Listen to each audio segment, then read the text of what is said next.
Mission safe station કાર્યક્રમ અંતર્ગત railway station વિસ્તારમાં મુસાફરોને ટાર્ગેટ કરી મોબાઈલ ફોન ચોરી કરતા ઇસમને મોબાઈલ ફોન સાથે ઝડપી પાડી વડોદરા રેલવે પોલીસ સ્ટેશનનો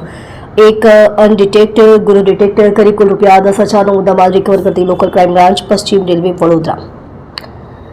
ઇન્ચાર્જ અધિક પોલીસ મહાનિદેશક શ્રી પરીક્ષિત રાઠોડ સાહેબ, રેલવેઝ ગુજરાત રાજ્ય અમદાવાદ તથા પોલીસ અધિક્ષક શ્રી અભય સોની સાહેબ વડોદરા નાઓ દ્વારા વડોદરા યુનિટમાં નોંધાયેલ વંશોધાયેલ ગુનાઓ શોધી કાઢવા માટે તેમજ ચોરીના ગુનાઓ બનતા અટકાવવા તથા નાસ્તાવત આરોપીઓને શોધી કાઢવા તેમજ મિશન સેફ સ્ટેશન કાર્યક્રમ અંતર્ગત કામગીરી કરવા ખાસ સૂચનાઓ આપવામાં આવેલ છે. આધારે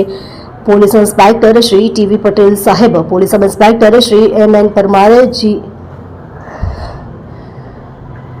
એલસીબી વડોદરા નાઓની સૂચના એલસીબી વડોદરા નાઓના સુપરવિઝન હેઠળ બનતા ગુનાઓ અટકાવવા અને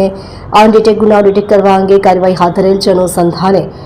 એલસીબી ટીમના પોલીસ કર્મચારીઓ વડોદરા રેલવે સ્ટેશન વિસ્તારમાં શકદાર ઇસમોની વોચ કરતા હાજર હતા. જે દરમિયાન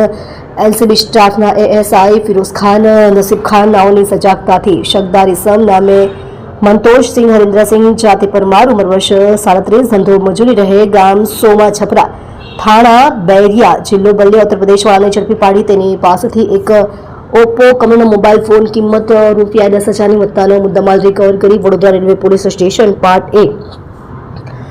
ગુનો રજિસ્ટર્ડ નંબર 2025 BNS કલમ 303(2) મુજબનો અનડિટેક્ટ ગુનો શોધી કાઢી પ્રશંસનીય કામગીરી કરેલ છે.